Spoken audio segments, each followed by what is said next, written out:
కమ్మర్లు ఉంటారు, కమ్మర్లు ఈ సుత్తు కొడుతుంటారు, ఏది కింద అరికమ్మర్ ఏదో అంటారు, కత్తులు అవి తయారు చేస్తుంటారు, కొడతారు గట్టిగా. వాళ్ళ చేతులు చూస్తారు ఎలా ఉంటాయో, చాలా స్ట్రాంగ్ ఉంటాయి, కాయగాచిపోయి ఉంటాయి. చాలా స్ట్రాంగ్గా చేతులన్నీ బొప్పులు వచ్చేసి నొక్కుతుంటే నొక్కబడ కూడా అంత స్ట్రాంగ్ ఉంటాయి. ముందేమో అగ్గిపొక్కుల్లో వస్తాయి, స్టార్టింగ్లో మంట పడతాయి, కొట్టి కొట్టి కొట్టి కొట్టి కొట్టి అవి ఏమైపోతాయి, చాలా స్ట్రాంగ్, ఏదో చెట్టుకి కాసిన కాయల్లా ఉంటాయి అన్నమాట అవి. ఇంక ఈ చేతితో ఎవరైనా ఒకటి ఇచ్చాడు అనుకోండి, ఏమవుద్ది, అచ్చు పడిపోద్ది, మామూలుగా ఉండదు. ఎందుకంటే ఈ చేతికి ఆ స్ట్రాంగ్నెస్ వచ్చేసింది ఆటోమేటిక్గా, కొట్టి కొట్టి కొట్టి కొట్టి ఈ చేతికి స్ట్రాంగ్నెస్ వచ్చేసింది.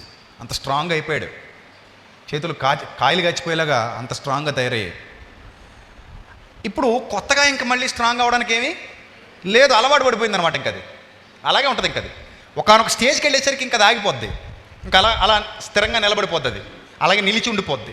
అలాగే మీ విశ్వాసం కూడా ఒకానొక దశలో ప్రారంభమైంది, పెరుగుతూ వస్తోంది పెరుగుతూ వస్తోంది పెరుగుతూ వస్తోంది. కొంతకాలానికి అది ఏమైపోద్ది అంటే స్ట్రాంగ్ అయిపోద్ది, అది ఇంకా అలాగే నిలిచి ఉండిపోద్ది, తగ్గదు. మిమ్మల్ని ఎవరూ అందులో నుంచి కదపలేరు, అంత స్ట్రాంగ్గా మారిపోతారు.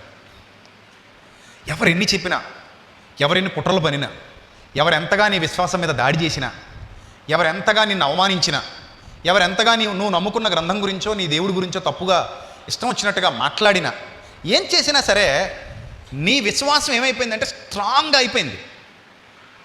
ఎప్పుడైతే స్ట్రాంగెస్ట్ బిలీఫ్ సిస్టమ్ లోపల ఉందో దాన్ని ఇంకెవ్వరు కదపలేరు.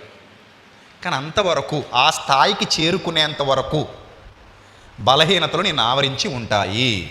ఇది నేను ఈరోజు మీకు చెబుతున్నటువంటి విషయం. ఆ స్థాయికి చేరుకునేంత వరకు మీకు ఏముంటాయి, బలహీనతలు మిమ్మల్ని వెంటాడుతూనే ఉంటాయి.